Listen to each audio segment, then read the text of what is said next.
Welcome to Conversations with Caitlin. I am thrilled to have my guest, Leah Kanas, here with me today to talk about one of the most impactful and profound topics that I think we will cover on this show, and that's grief.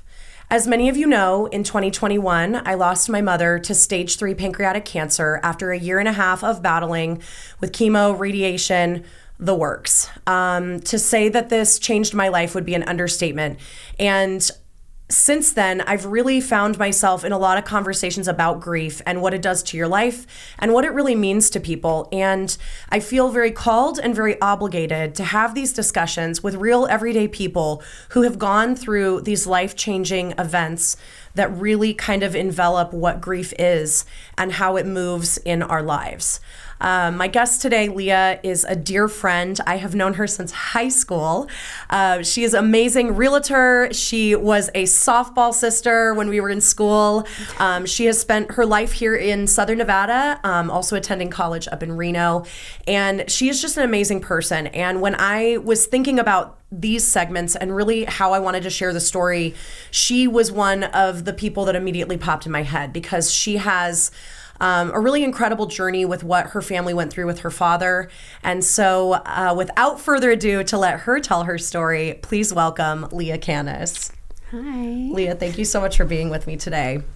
Thanks for having me. So I want to first say thank you because I don't think that you realize when I was going through our cancer journey with my mom as a caregiver, as a child to someone living with cancer, I really don't think you realize like what a tremendous impact you had on my life. You know, you were constantly checking on me and reaching out, and I realized at some point in time that really stemmed from one of the first losses that I witnessed, one of my friends losing their parents, and that was you losing your dad. Aww. Do you want to tell us a little bit about that and kind of like your journey with your dad's diagnosis and how that's affected your family? Yeah, I mean, a little actually before my dad, we lost my grandma like 10 months. And that was like my first actual loss in my entire life. I mean, I had known people that had passed away, but nobody that like truly impacted me, if that makes sense. It totally makes sense. So that speed forward, my dad had been battling, he had already been diagnosed, but he had esophageal cancer. And we actually found out in a very horrific, like tragic way. I'll never forget, my mom and I were driving, we were at Bath and Body Works. Oh, no, I'm sorry, Bed Bath & Beyond over there on Decatur by the high school. And my mom was notorious for leaving her phone and never having it on her. And my phone rings and it's my dad. And he just sounded so, I knew something was off. And like he was like exasperating. He was like, you need to come home right now. And my mom and I were like, left everything at the cashier, like we didn't even check out. Right. Rushed home. Obviously, it's like 5 minutes up the street, if that. Thank God. And I tell my mom, whatever it is, he was obviously a fireman and all that. Like he knows, you know, paramedic, like something safety, like nothing's gonna be wrong. If something was truly wrong, like he would call 911. Right. I was like, it's fine, just be calm.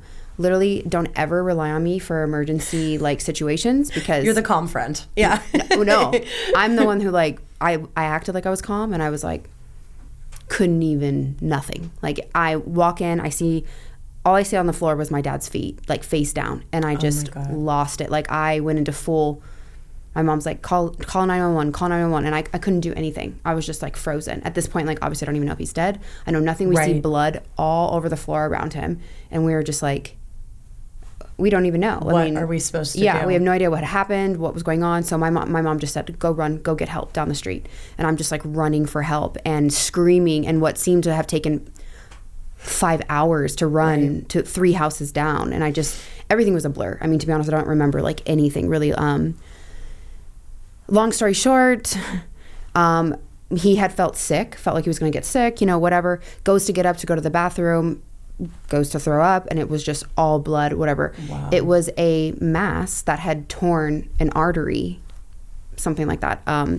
Anyway, he went to UMC, but we didn't know it was cancer, no nothing. And here we are, we find out, stage, he did chemo, he did radiation, and then it was, congrats, like you're in remission, and right. Yeah. And we know, you and I know what we know about that, and it's just, I think once you live that journey, especially with cancer and what that's like, the fear and the worry never go away. And we have been kind of taught in society, right? That cancer is, for most people, it is a death sentence. And I think, when you said time stopped, I think that is such an important thing for people to hear. Because so often when you're in these situations, these life-changing moments, it does. It feels like you don't know what to do. You don't know what to say. The paralysis is real.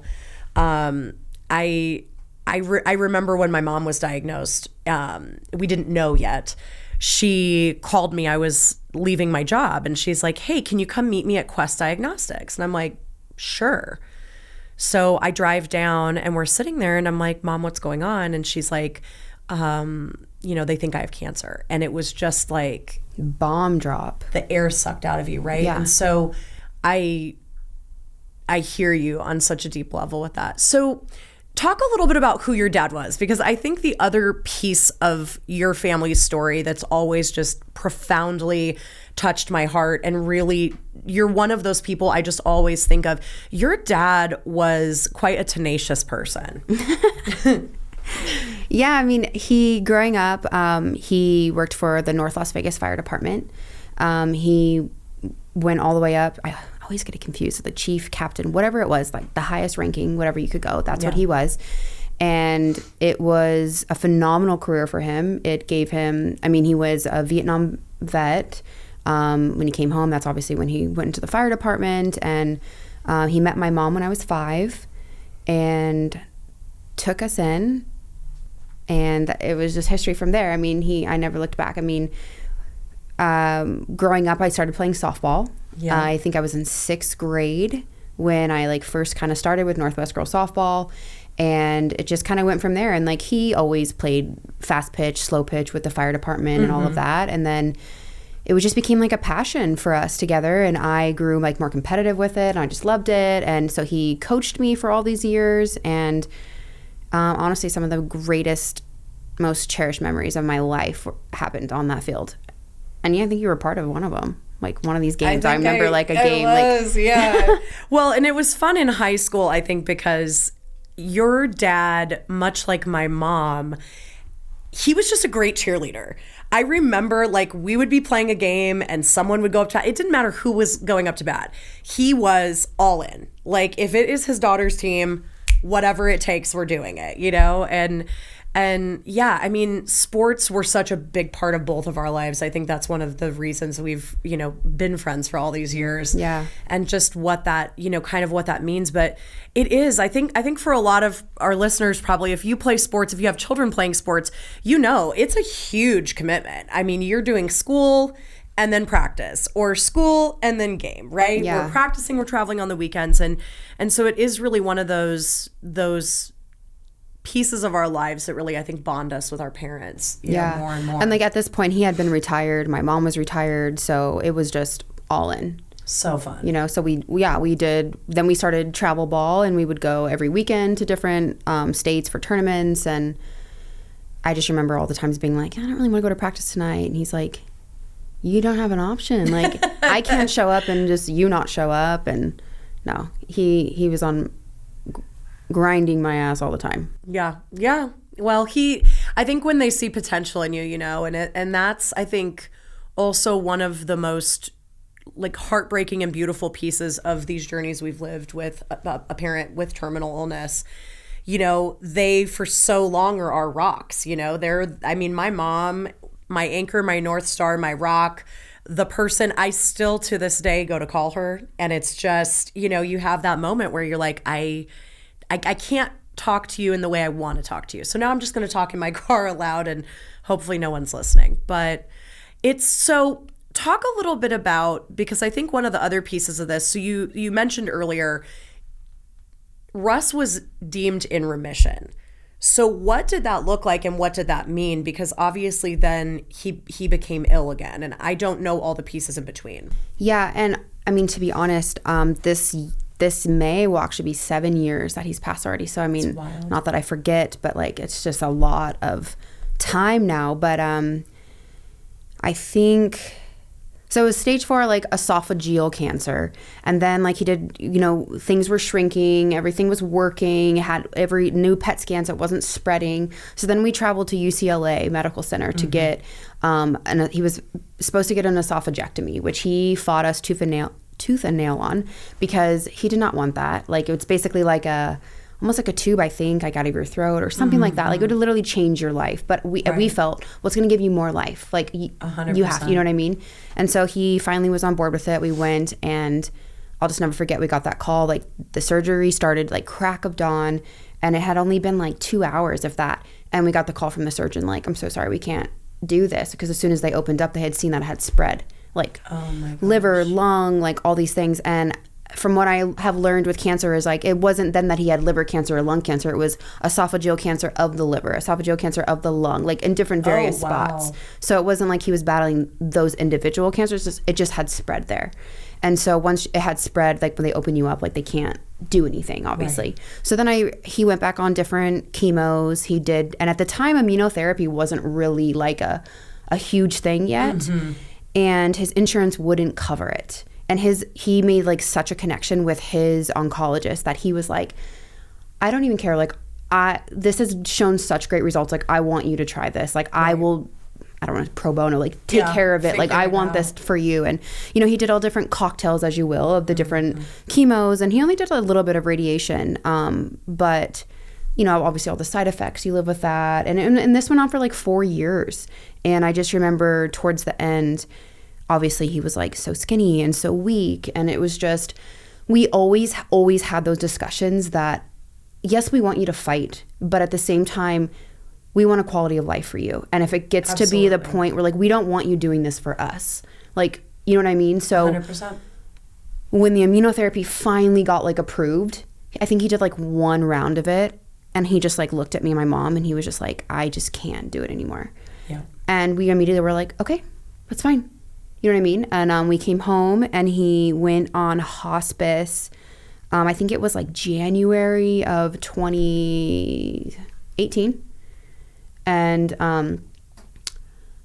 he was on it for quite a while. I mean, you don't necessarily go on hospice because you're dead tomorrow. That's the misconception, right, of hospice and palliative care. It's to give you the quality of what you need at home and whatnot, and keep you comfortable. Yeah, exactly. So he was able to be really comfortable. I'll say really comfortable. He was in a lot of pain still and going through everything, and seeing someone like go through that at home. And at the time I still lived here, but I lived across town, and I'm coming over driving 60 miles round trip every day, and just seeing the toll on my mom and everything that we were doing. And it just kind of got to a point like towards the end that we had a conversation with him. We said, look, we can really, really up your meds. You're gonna go to sleep. Right. And it's just going to kind of speed up the process. And like, to my dad's humor, like to this day, he was like, well, can we get this show on the road? Like he was like, and we were just like, that was so something that you would say, and like, that's what he wanted. And at this point, we just want him to be comfortable. And I just remember we just really started upping everything. We got to talk, and they kept telling us like, honestly, we really maybe stopped talking a little bit too much to him because he could still hear, so like, even though he was totally like out of it, unconscious, whatever, sleeping, he would squeeze our hands, like we would talk, and I would know that he was there.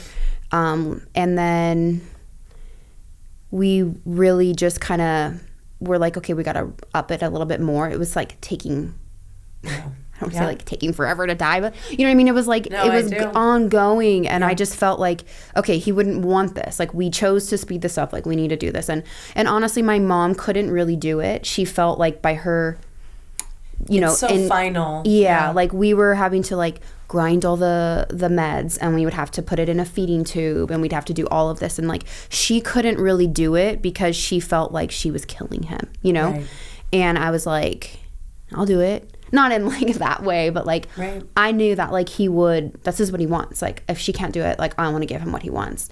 And honestly, I remember the day that he passed, was explaining, my mom wasn't there the moment that my grandma passed, and I was in the room, and that was the first time I experienced like the death rattle, really kind of like the sound, and like really before you take that when you pass, like you take that like final like horrific breath. And I remember like he just like, I was doing the medication and he made this like breath, and I looked at my mom and I said, it's gonna happen right now. Like I know it's gonna happen right now.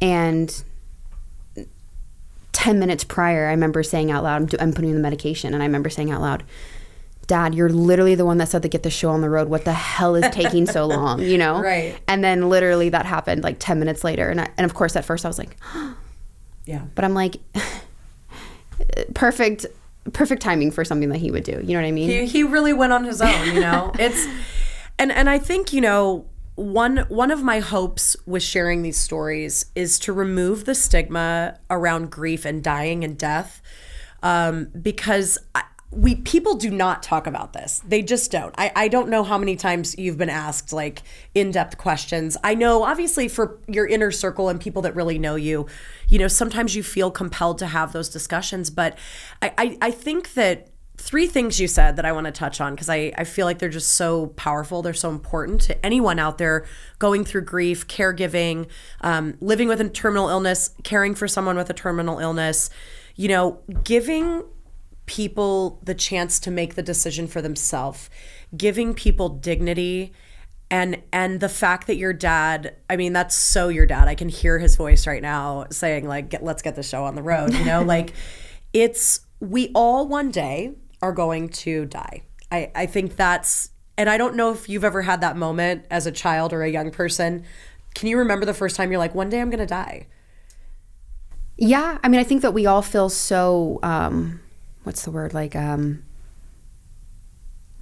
think of it. Kind of like scary. It's like scary. Yeah, you know? but invincible. I feel like we all feel like, oh, it's not ever going to happen to us, or things like that. But you're right. When you have that thought, you're like, well, everybody dies.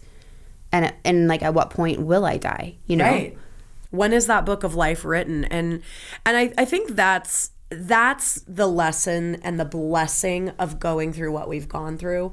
I think we value life on a deeper level, and the understanding that every day is not granted. When I wake up, I said this to someone the other day and they looked at me like I had 5 heads. I'm like, I woke up today, my feet hit the floor, my heart is beating.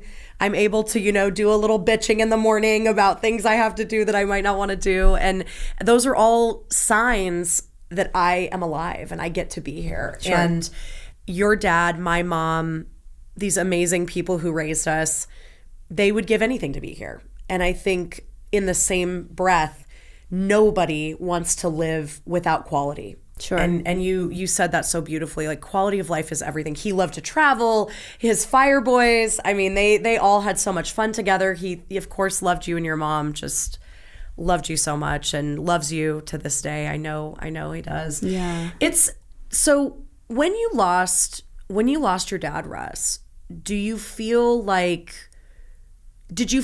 people supported you the way that in your mind you thought something like this situation would feel? Or did you have strange things happen? Or like, what were those things that really were comforting to you during that time of grief and still, I guess, to this day even?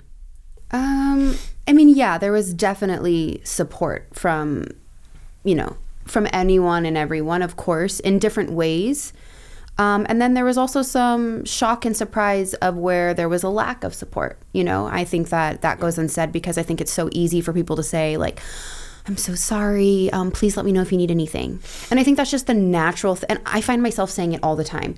And as soon as it comes out of my mouth, I'm always like, ugh, I'm so sorry I just said that to you, because it just becomes so monotonous that you hear that from people. And again, it's just natural, and it has like good meaning behind it. And of course they would do anything, but it's like, you act like I'm going to actually pick up the phone and say, yeah, you know, actually I really do need this right now, you know? And it was the support that was shown without having to like ask for anything, you know, like some neighbors or people would show up with just some meals. And I stayed at my mom's after my dad passed for, I'd say, at least a couple weeks. I wasn't really going home. And obviously the support from John was incredible. And, you know, while he would go and work and everything every day, he'd come all the way over every day and be with us and support my mom and just everything that follows after. You know, there's a lot, I think, that until it happens, you don't even know what to plan and do. And like, sadly and weirdly and morbidly enough, my mom and dad both have already like and my mom has it up in her closet, like prepaid for like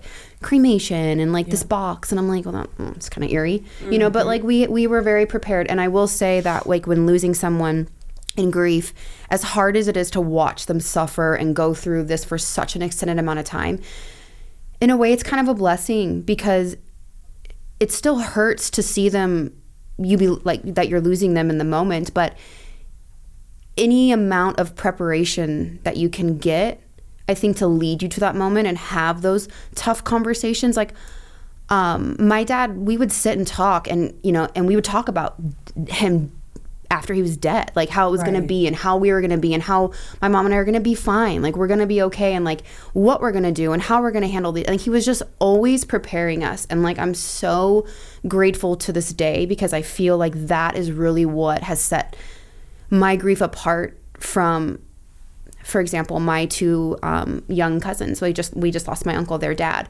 and they didn't get to have those conversations. I don't think no one really expected my uncle to go, and it was very quick and very, sorry. It's okay. This one's a little bit more raw for me because it's like more recent, but I think that I hurt for them because they didn't get to prepare for that. And it's not like you can ever prepare for it. Do you know what I'm saying? But it's like at the same time, you know what's coming, and you can do what you can and get in those times and those moments that 100%. You're never going to get back. It's so, first of all, thank you for sharing that. And I think, you know, you just brought up something so deep. Loss, once that kind of roller coaster starts, I don't know about you, but I feel like we never get off of it. It feels like the losses become more real and they become close to home, and I feel like it's almost like once you experience it and you're going through that, it's that constant thought of who's next. You know what I mean? And then you start becoming like I honestly, I feel like I'm the parent over my mom, because I'm like, no, you, like today she went to like take a drive and I was like, it's raining, you can't go drive out there. You know what I mean? Like, because it's like you have this constant fear of like, well, what if something happens to you? And it's just this, that just leads into a whole nother spiral of, you know. The role reversal is so real. Yeah. But also I want to go back to something you said, because yes, I agree. Someone asked me when my mom passed, and this is someone very close to me that I love and respect deeply, right? And at the time, to your point, like the things that people do or say or don't do or say when you're going through these things, right? I'm sitting with this friend, we're sitting on the back porch, and she said, do you think it would have been better if your mom had passed right away, like in an accident? Or do you think that is harder than having like terminal illness and having the time? And you and I are so much alike with this one. As brutal, devastating, gutting, heart-wrenching it is to have been there and borne witness to all the time that they had to be sick, the time with them is time I would live over and over and over again. Yeah. Because you do get those moments and you do have those talks. And, you know, I know people, those cheesy sayings, you know, why do we wait till someone dies to say the things we feel about them, right? Sure. And we do. Culturally, we do. We wait, and then we get to the funeral or social media, and there's just this posting, this outpouring of support. And I feel like for Russ and my mom, Davette, we actually were given one of the most beautiful gifts we could have been given, in the sense that people got to say those things to them. Yeah. And tell them what they mean, and show them what they meant to the world. And again, like right now, I feel myself getting so emotional because it's overwhelming, right? Your uncle, your dad, my mom, my grandma, my grandpa, your Bamba, like it feels like, while the pain is so deep because the love is so profound, yeah, it feels like I would live that journey 1,000 times. And I said that to my friend, actually. We sat there in silence. That's an art form, by the way. That's one of my advices to people you going through grief. I know, shocking. You know, if you can sit quietly with someone, your energy and your soul does the talking, right? And I said that to her. I said, you know, as brutal as this was, I would do it all over again for my mom a million times, because those quiet moments when you get to talk to them, or you see their little smile or their laugh, or you remember, you get to have a moment of who they actually were, right? Because terminal illness does a lot to you. Your physical being changes a lot. Yeah. But I also like what else you said. The preparation and being prepared. Have you had that like realization? Most people are not prepared when someone dies. Like, I don't care if they're a little child or a parent, like an older parent. Is that your experience? Yeah, I mean, of course, like, I don't think you can truly ever prepare for, you know what I mean? Like, Death in the general. day-to-day, Right. of like what it's going to feel like. But you can prepare in the sense of getting things in order, knowing of what needs to be taken care of. Because in the moment, like, when everything does happen, that's the last that you're thinking of, you know? 100%. And, you know, what's funny is my dad always said, like, well, I have this binder for you and your mom, and it's going to give all these instructions, and you're going to have, like, all the because my dad was, like, very tech savvy, and it was just very, like, here's the passwords for everything. Here's all the accounts. Like, everything's fine and in order. There was no notebook. Yeah. Or if there was, we could not find Where it is it? anywhere. Yeah. Yeah. And I remember saying to my mom, like, I mean, I know that he got in so much pain and was so sick at a point where it's like he couldn't even like write or things like that. So maybe was the intention there? Sure. Absolutely. But we were left on our own, and like, you know, thanks to my dad, I'm very tech savvy, and I was able to hack into these different things and emails and get everything situated for my mom. And like, he had everything, like, my mom is so blessed, like, to this day, like, how he handled his retirement from the fire department and everything. Like, my mom is taken care of for the rest of her life.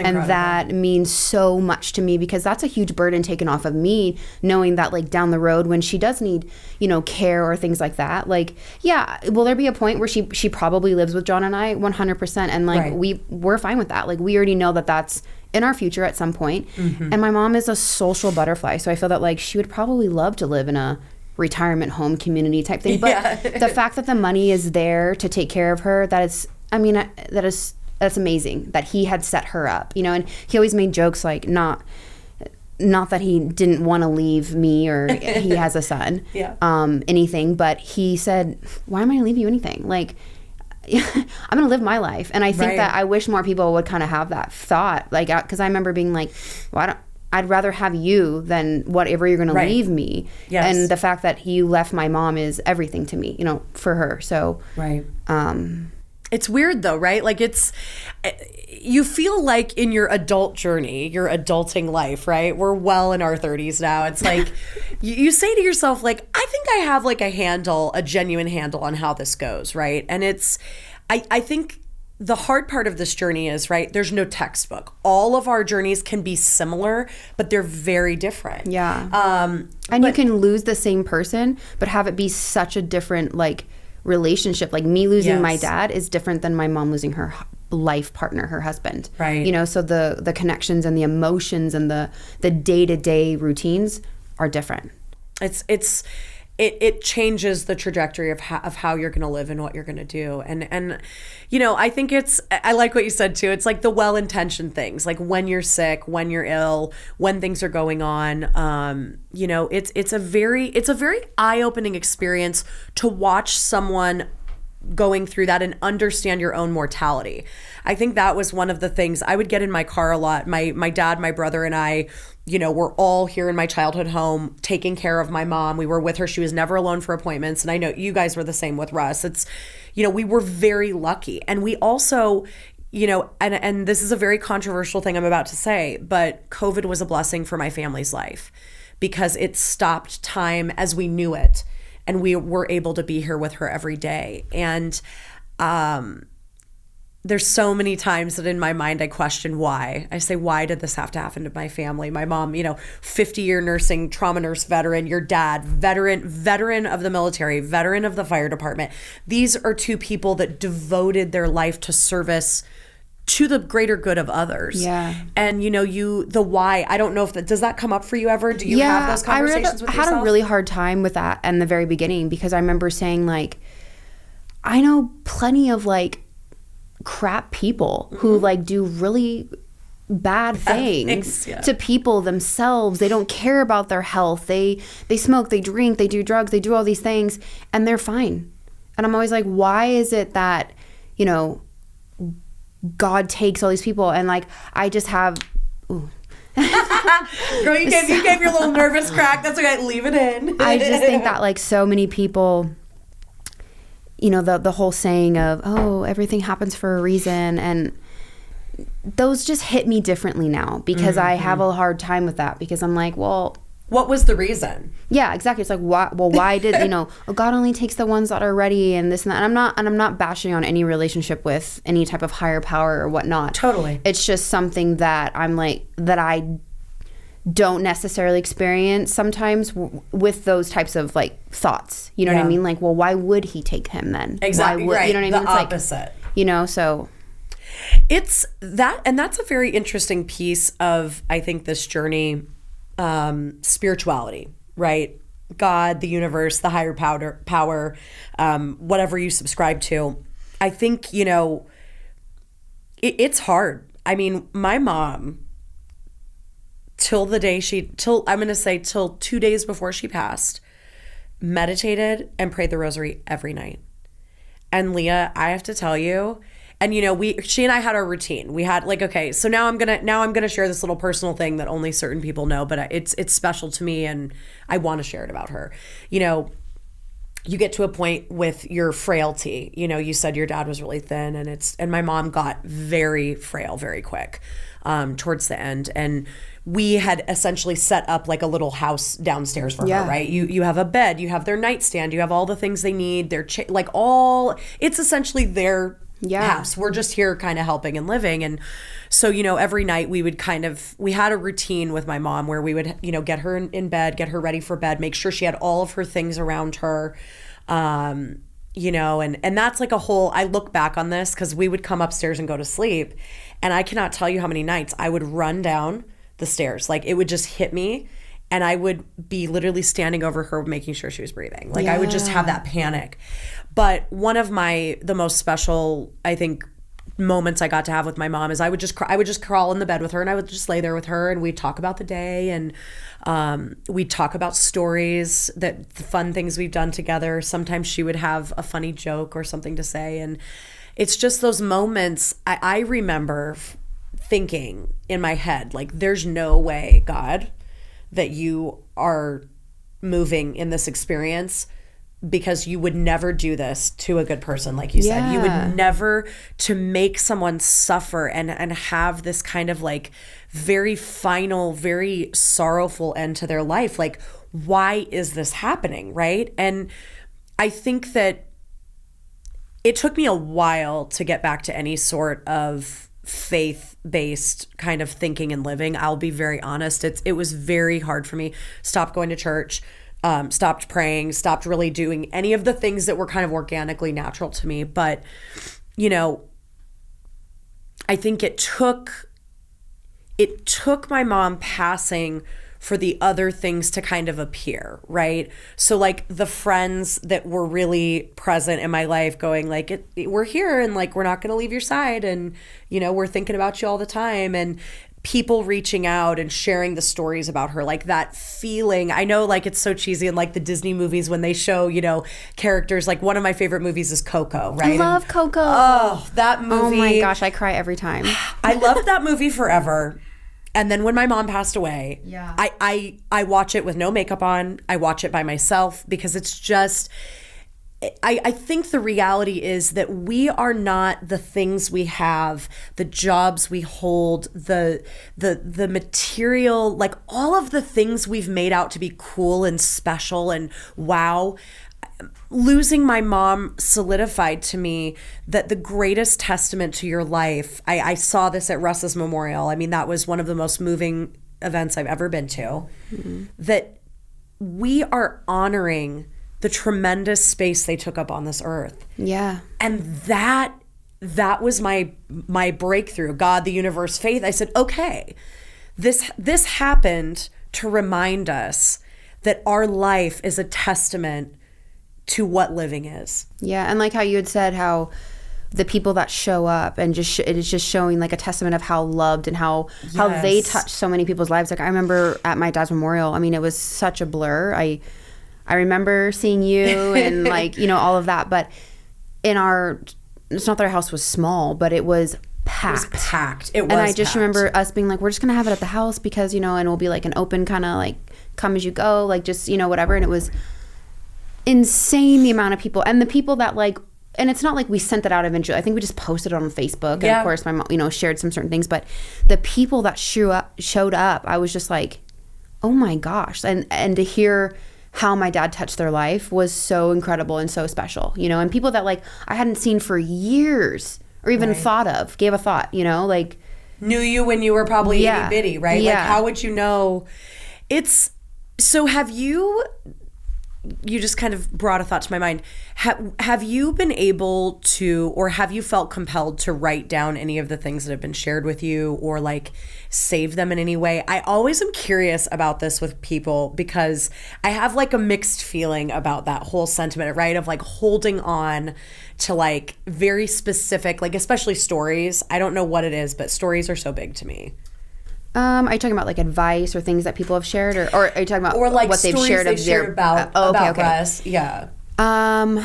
Honestly, like I can't think of something that comes to mind right this minute, but like friends will tell me like, oh, I remember spending the night, or you know, at a softball game, or this and that. Like your dad did this or that, and I'm always like, really? I don't remember any of that. But that's so cool that that's your memory. But they remember him. Yeah, I remember Jessica, who lived up down the street, like my best friend, and she would tell me things like, oh, do you remember when your dad would say this or that? And I was like, no. You know, but that She's like, sticks. well, he did to me. So there are things that stick with people, and that's special to me that they had that bond or something with him that I didn't have, you know, in different ways. So that's cool.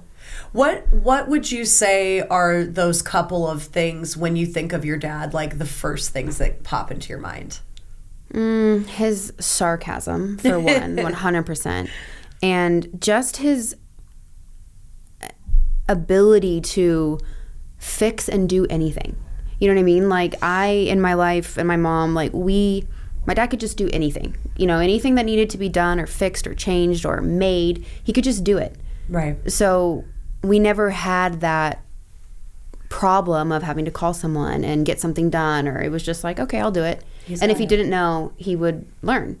You know, he was just very hands-on and very, very smart. And I just really miss that for sure, especially now in an adult in my own home. And, you know, love him to death, but John's not the handiest. And he knows it. And he says that all the time. He's like, if only your dad were still here, like I would be learning so many things, you know, because we would do all the projects, you know. And so that is hard when I have to pay someone to come and, you know, do who do something. I know that can do this? The jack of all trades. Yeah. It's interesting. So you said that this year will be 7 years without your dad. Yeah. 4 years without my mom in June. It's wild like how fast it goes, but at the same time like it seems like forever ago. Yes. You know? Do you ever worry? I think one of the things someone was asking me the other day, they're like, you know, losing your mom, aside from the fact that she was just like the icon of your life, which she absolutely was, is, and forever will be. They asked me, you know, what are the things you worry about, you know, coming out of a major loss like that? And I told them, I said, you know, it's the things I worry about are weird. They're like, forgetting her laugh. She had a distinct laugh that you could hear in a stadium of 1 million people, right? And it was, or like when we were playing softball, the cheering, her screaming and yelling and cheering, you could pick her out. There would be kids there, and you and I both played with kids that like their parents never showed up. And our parents were that parent for them. Like they were going to cheer them on and encourage them. And, you know, someone was like, well, you have videos of her. And I said, I do, but it's not the same. Like and I tell people, I say, I don't care how you feel about this. If you're just sitting and talking and you have your phone and can just hit record, do it. Yeah. Record their voice. If they're telling you a story, record it, remember it, write it down, do something, because I think as the years tick by, and you made such an amazing point, it feels so slow and so fast at the same time. And I think that it's also kind of a testament to like life itself. I don't know about you, but every year feels like it's going faster and faster. Yeah. Every like anniversary, you're like, oh, it's the 7. Like for me, I'm like the 7 years, and I'm like, 7 years. Yeah. You know, and I think that, and it still hits people differently all the time. I mean, I feel very grateful that I've gotten to the point where, of course, I think about my dad all the time. Right. I don't get sad and cry like every day anymore, but you know, like my mom will still have these random moments all the time, and she'll just be like, I just really miss your dad today, and I just really miss Russ, and like she'll get really emotional. And it's not that I can't relate, you know, because, and like one of your questions I think you had said to me was like, what's a stigma, you know, and like on death, and it's like some people are like, oh, you're moving on too quick, or you're not moving on quick enough, and you know, and I don't ever judge her for any feelings that she has, you know what I'm saying? But it's like every now and again I'm kind of like, okay, like how are you even getting emotional about that right now, or this and that? But then I'm like, okay, well, let's look what triggered it, like what memory, or you know, I mean, for example, real quick, there was my mom had these like little LED lights, cheese ball lights in the backyard, you know. And you know, since actually like she lives in her own house, we moved her out of the house, and everything has been made her own. And she got so emotional one day that this little light like wasn't working anymore. And I was like, okay, calm down. Like what is we'll get you new ones. And she said something that just kind of hit me. She goes, these are one of the last things that I have in this house that like came from the old house that was like me and Russ's, you know what I mean? And I was just like, okay, well, it's hitting her because it's like she feels that like when she gets rid of something else like that or whatever, it's like one more like thing that she's getting rid of him, you know. And I had to, the pieces, and like talk about it and be like, you know, I always kind of throw a little humor on it, and I always tell my mom that he would be like, throw that shit out. Like, you don't need it anyway, you know. Then she'll laugh and she'll feel, you know, better. But it's like, you know, everything affects people differently. So it does. Grief is not a one size fits all, people. It's not. And I think that, you know, you make such a great point, right? Even you and your mom, you had a lived experience that on paper is the same, right? You were there, you were with him, you were there when he was going through his treatments. But it is so interesting when you are, you know, my dad was married to my mom for 40 years. That was his life partner. Russ and your mom were life partners. Like that's just, you can't simply erase that, right? And then as a child, I think, and sometimes because you're a tough girl like me, you know, you're like, I've got to hold it together. I've got to be on. I've got to make them proud. You know, that fear is always present. And I think what is so amazing about grief, I actually have been really, really deep diving into like this idea. We all as humans have a lot in common, but one of those just like, I think instant bonders to another person is grief, is loss.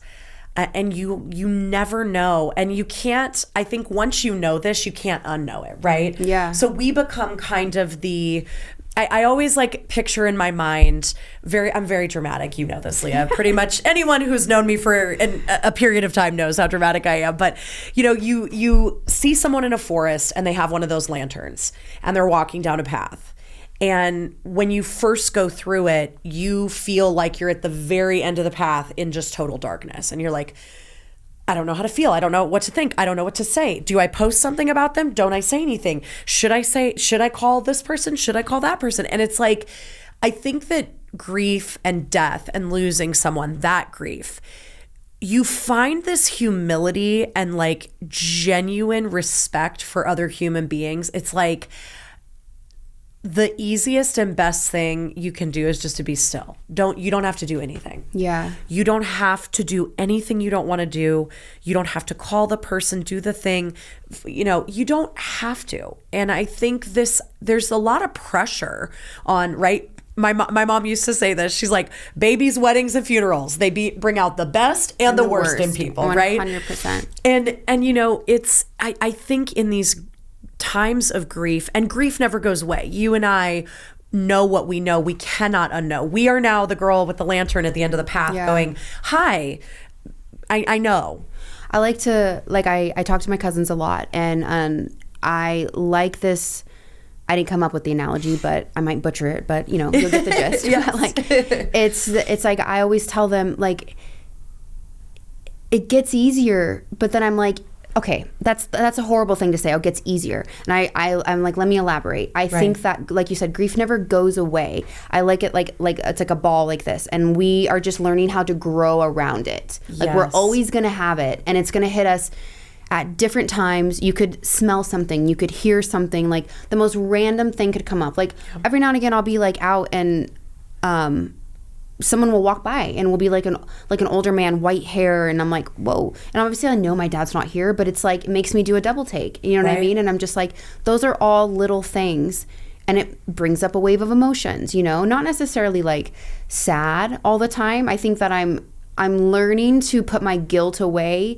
that I don't feel sad on all the time. Right. You know, and I think what hits me is when I do something really cool, or in like, you know, I've been great in real estate, and I just so excited to like share with him, and I did something of my own. I did something for me, and I don't have him to share that with, you know, and I think those are the moments where I'm like, oh man, you know, that sucks. Yes.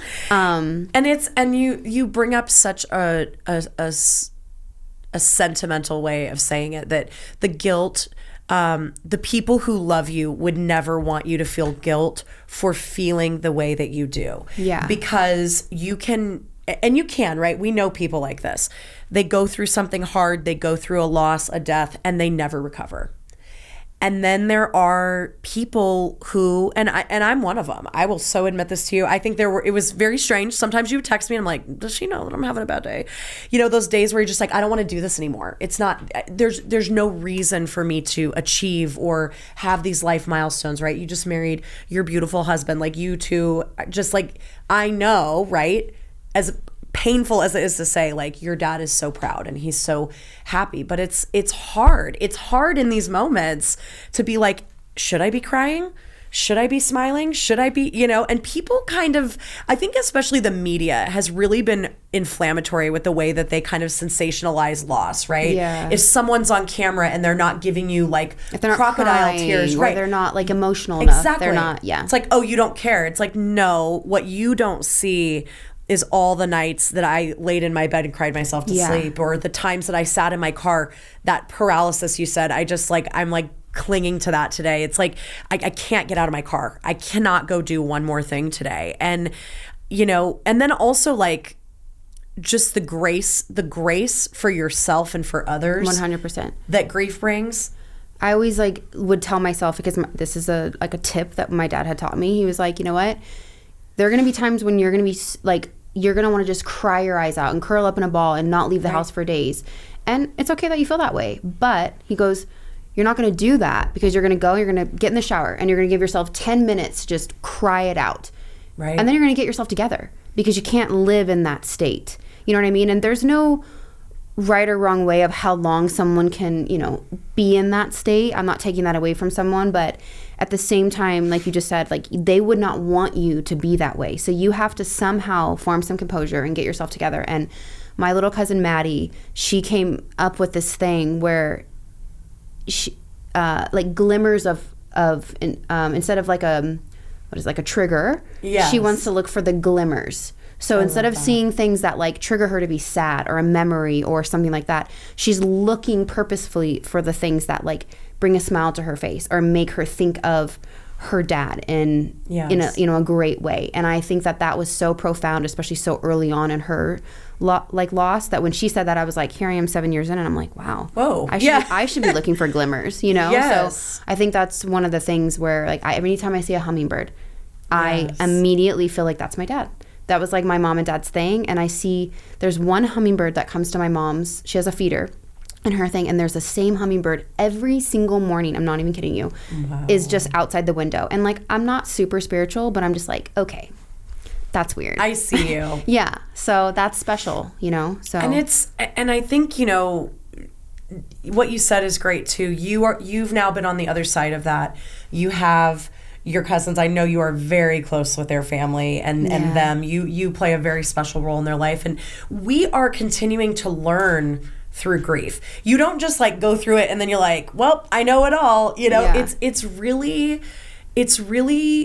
a testament to the human experience. I think it's a testament to how genuinely, like, we as human beings, we literally, our souls are colliding into each other all day long. And I think, you know, when that little soul is gone, it's just really that actualization that life is so precious, it's so frail, it's so short. Yeah. And well, Leah, this has been totally the conversation I thought we were going to have. No, I'm just kidding. It has been on many levels. I am so grateful to you for your courage and your willingness to share about Russ, your amazing dad. Thank you. To share how grief has affected your life. I look at you as someone, you are a total boss. You're out there hustling and doing it, and you are so thoughtful. And so I think you've been so beautifully intentional with the way that you have shown up on social media and for people who have gone through loss. And I'm one of those. And I really want to say again, I know I said it before, but I'll say it again. I really want to thank you, because it takes us sometimes having that little light at the end of the tunnel to say, hey, I understand this on some level, and I want to let you know that you're seen, and I want you to know that you're heard. And so I want to thank you all for joining us today. This has been one of the most uplifting conversations I've had in a long time. And I want to thank Leah Kanas for being here with us today, sharing about her amazing dad, Russ. And I want to encourage all of you to really know that you are not alone in grief, that you are in community with a lot more people than you know that have lived this, that will live this, that are living this right now. And that there are so many people in this world that would welcome a conversation about what you're going through. And if you're willing to share, if you have that ability to share, please do, because it changes people's lives, and it truly gives people that understanding that we are never alone, and there is always light in the darkness that is grief. And so, Leah, and it like keeps that memory alive. It does. We are here to honor them and to remember them and to share the amazing legacy of who they are. So thank you, Leah, for joining me today. Thanks for having me. This was special. It really was. We are thrilled to see you guys every Tuesday, and we can't wait for more conversations with Caitlin. Have a great week.